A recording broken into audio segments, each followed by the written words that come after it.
दोस्तों मैंने आप तमाम दोस्तों को बता दिया था कि सीमा दोबारा से प्रेग्नेंट हो चुकी है और इसको अब सफ़र भी डॉक्टर मना कर देंगे। देखिए मैं आप लोगों को कंफर्म बता रहा हूँ कि सीमा से एक लड़का पैदा करवाना इनका मकसद है और जिस दिन सीमा से एक लड़का पैदा हो गया ना, उस दिन ये लोग सीमा को डिपोर्ट कर देंगे या जेल में डाल देंगे। वजह क्या है दोस्तों, देखिए लड़कियां तो ये लोग जितना मर्जी मुंह से कह लें कि हम बेदेवी मानते हैं लड़कियों को और उनकी पूजनीय मानते हैं, और ये सब झूठ बोलते हैं। हकीकत बता रहा हूँ आप लोगों, गांव देहातों में ज़्यादातर लड़कों को प्रेफर किया जाता है, लड़कों को जो है वो तरजीह दी जाती है। जाहिर बात है लड़कियां भी जो है पैदा हो जाए तो उन लोगों के ऊपर खुशियां ये लोग मनाते हैं, लेकिन उस कदर नहीं मनाते जिस तरीके से लड़कों के लिए मनाते हैं। मैं आपको ऑनेस्टली बोल रहा हूँ, देखिए पाकिस्तान के अंदर लड़की हो लड़का हो, उनको बहुत ज़्यादा रिस्पेक्ट मिलती है। लड़की को अल्लाह की रहमत समझा जाता है और बेटे को नेमत समझा जाता है। तो लड़कियों के बहुत ज़्यादा अच्छे तरीके से प्यार उन मोहब्बत के साथ उनकी परवरिश की जाती है, उनको पाल पोष कर बड़ा किया जाता है। और बेटे भी ज़ाहिर हो ही जाते हैं, खुद ब खुद भी हो जाते हैं बच्चे, जैसे उनको बड़े होते हैं तो वो खुद पल जाते हैं।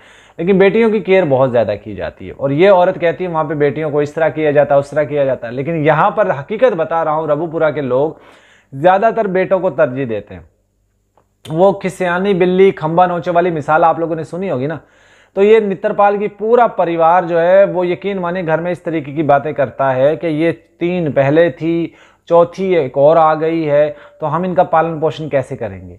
वो इन चीज़ों को घर में डिबेट का हिस्सा बनाते हैं, वो बात करते हैं इस पे। लेकिन अब उनकी कोशिश ये है कि सीमा से एक बेटा पैदा करवाया जाए और सीमा को कोई धागे वगैरह भी ला के दिए हैं पेट पे बांधने के लिए कि तुम ये बांधोगी तो तुम्हें इससे बेटा पैदा होगा।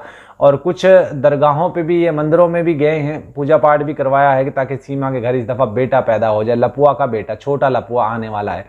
तो ये चीज़ें मैं आप लोगों को पहले, देखिए सबसे पहले दोस्तों आपको हमेशा की तरह मैं अपडेट दे रहा हूँ कि सीमा हैदर फिर से माँ बन चुकी है, बनने वाली है। मैं पहले बता चुका हूँ और अब बहुत जल्द आप देखेंगे सीमा एक बेटे को जन्म देने वाली है।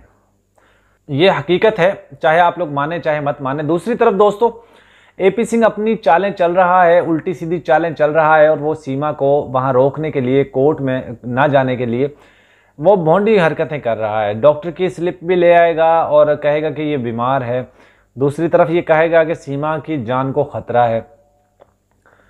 तो इस तरह की चीज़ें ये करेगा और कर भी रहा है, आप लोगों को भी अंदाज़ा है। देखिए नित्रपाल की फैमिली के बारे में मैं आप लोगों को बताऊं कि ये वो ख़ानदान है जो गांव में सबसे ज़्यादा गरीब, सबसे ज़्यादा पिसे गरीब, गुर्बत की चक्की में पिसने वाले लोग हैं। इन लोगों के घर में एक वक्त का खाना नहीं होता था खाने के लिए। बच्चे इन्होंने पढ़ाए नहीं, क्योंकि बच्चे अगर पढ़ने जाते तो फिर कमाता कौन। छोटे छोटे बच्चों को इन लोगों ने काम पे रख दिया। इवन यहाँ तक कि इसके घर के अंदर वो जो छोटी गुड़िया है, जो इनकी बेटी है, जिसको टीना कहा जाता है, टीना नहीं वो मीना है, वो नगीना है, वो तो भाई बड़ा मस्त माल है। उसको भी इन लोगों ने सिलाई कढ़ाई सिखा दी ताकि वो घर के अंदर 4 पैसे लेकर आए। और जिस घर में वो जाती है ना टीना स्कूल सिलाई सीखने के लिए, वो एक मुस्लिम का घर है। उसके मुस्लिम के घर में उसके बेटे के साथ इसके ताल्लुकात भी हो गए थे और ये घर से निकलकर दिल्ली से जाकर इनको पकड़ के भी लाए थे। लेकिन दोस्तों जवानी होती ही दीवानी है और जिस तरीके से लपुआ ने किया है, टीना भी उसी तरीके से करेगी। ये भी भागेगी घर से और फिर वापस नहीं आएगी। अब एपी सिंह ऊट पटांग हरकतें कर रहा है, कोर्ट में एप्लीकेशन लिख के दे रहा है, कह रहा है कि सीमा कहीं नहीं जाएगी, सीमा को बच्चा होने वाला है। रात को तो बेड टूटने की आवाज़ें आती हैं, आपने सुना था ना वो। मैंने दुनिया में ऐसा बेगैरत और निर्लज भाई नहीं देखा जो अपनी बहन के लिए ये कहता हो रात को तो बेड टूटने की आवाज़ें आती हैं। मेरी बहन तो शुद्ध देसी घी है, इसको रोटी पे लगा के खाओ, इसको तड़का लगा के खाओ, और ये तो पहले मर्द की मर्दानगी टेस्ट करती है। मतलब इस तरह का कोई वाहियात भाई हमने नहीं देखा जिस तरीके का एपी सिंह है, और आपने भी अपनी लाइफ में कभी ऐसा नहीं देखा होगा। बहरहाल दोस्तों 2 वकील आए थे, विनय सर और जुगल किशोर जी, वो भी खामोश हो गए। उन्होंने कहा था कि अभी दिवाली के बाद इस केस में कुछ जान पड़ेगी, लेकिन मुझे नहीं लग रहा कि जान पड़ेगी। हाँ, एक वकील का नाम आ रहा है दोस्तों, टॉप 5 वकीलों में शुमार है वो बंदा जो इस केस में आ रहा है। और वो मुझे लग रहा है ऐसा, क्योंकि ना उसका कोई सोशल मीडिया एक्टिविस्ट है वो, ना वो चैनल है उसका, ना उसने अभी तक कहीं भी बाइट दी है, कोई इंटरव्यू दिया है कि वो इस केस में आ रहा है। लेकिन हकीकत यही है कि एक बड़ा वकील इस केस में आ रहा है। या तो ये लोग केस को उलझा रहे हैं बड़े बुरे तरीके से ताकि सीमा ना जा पाए, या फिर वो लोग किसी के लिए काम कर रहे हैं। ये खुलासा होना बाकी है।